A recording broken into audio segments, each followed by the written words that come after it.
Мы сегодня потеряли нашего хорошего друга. Друг, наставник, мама, сестра. Никто не верит, что такая близкая всем Альфира Магдеева могла уйти так внезапно и так рано, в 56 лет.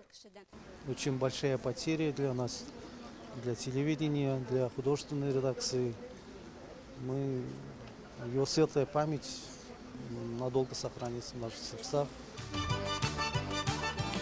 Она пришла на татарстанское телевидение в 19 лет и всегда была за кадром. Создала десятки художественных программ, документальных циклов, спецпроектов. Все, что было направлено на сохранение культуры и языка татарского народа, в первую очередь доверяли ей. Телезрители редко знают тех, кто работает за кадром, но именно такие старательные, ответственные, местами настырные люди, какой была она, фундамент как передач, так и всего телевидения. Одни из самых популярных передач ТНВ «Жирлык әлі күштәнәш башваткыш әдәби хәзинә». Их создает большая команда телевизионщиков, а у истоков проектов стояла Альфира Магдеева. Разрабатывала концепцию, потом ставила на поток. Без личного присутствия Альфиры Апа, как ее с любовью называют коллеги, не обходился ни один съемочный день.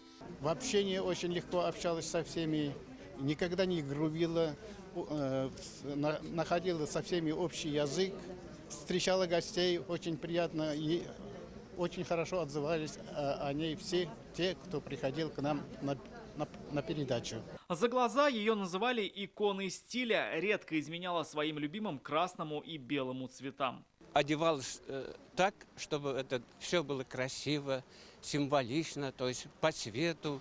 Как она успевала, я не знаю. В феврале прошлого года Альфира Магдеева была удостоена звания «Заслуженный работник печати и массовых коммуникаций Татарстана». До последнего была убеждена, только дело по-настоящему красит человека. Она очень любила читать. Читала и на работе, и в автобусе, наверное, она читала. Она всегда ходила в библиотеки, поэтому ее передачи были очень богатыми.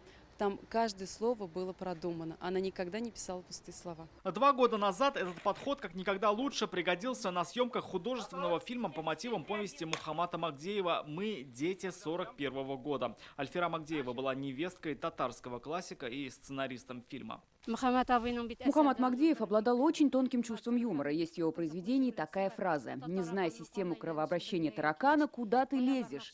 Было страшно, плохо владея законами киножанра, браться за сценарий. Ведь главное – передать чувства людей, судьба которых тесно переплеталась с войной.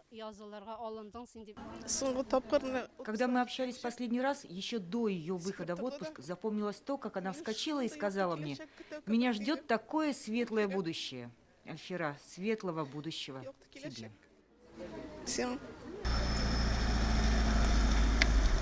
Альфиру Магдееву похоронили в ее родной деревне в Атнинском районе. У нее осталась семья и осиротели любимые миллионами зрителей проекты, которые по праву считали ее детьми. Рамиль Шайдуллин, Лиана Бахтиева, Владимир Гурьянов, ТНВ, Казань.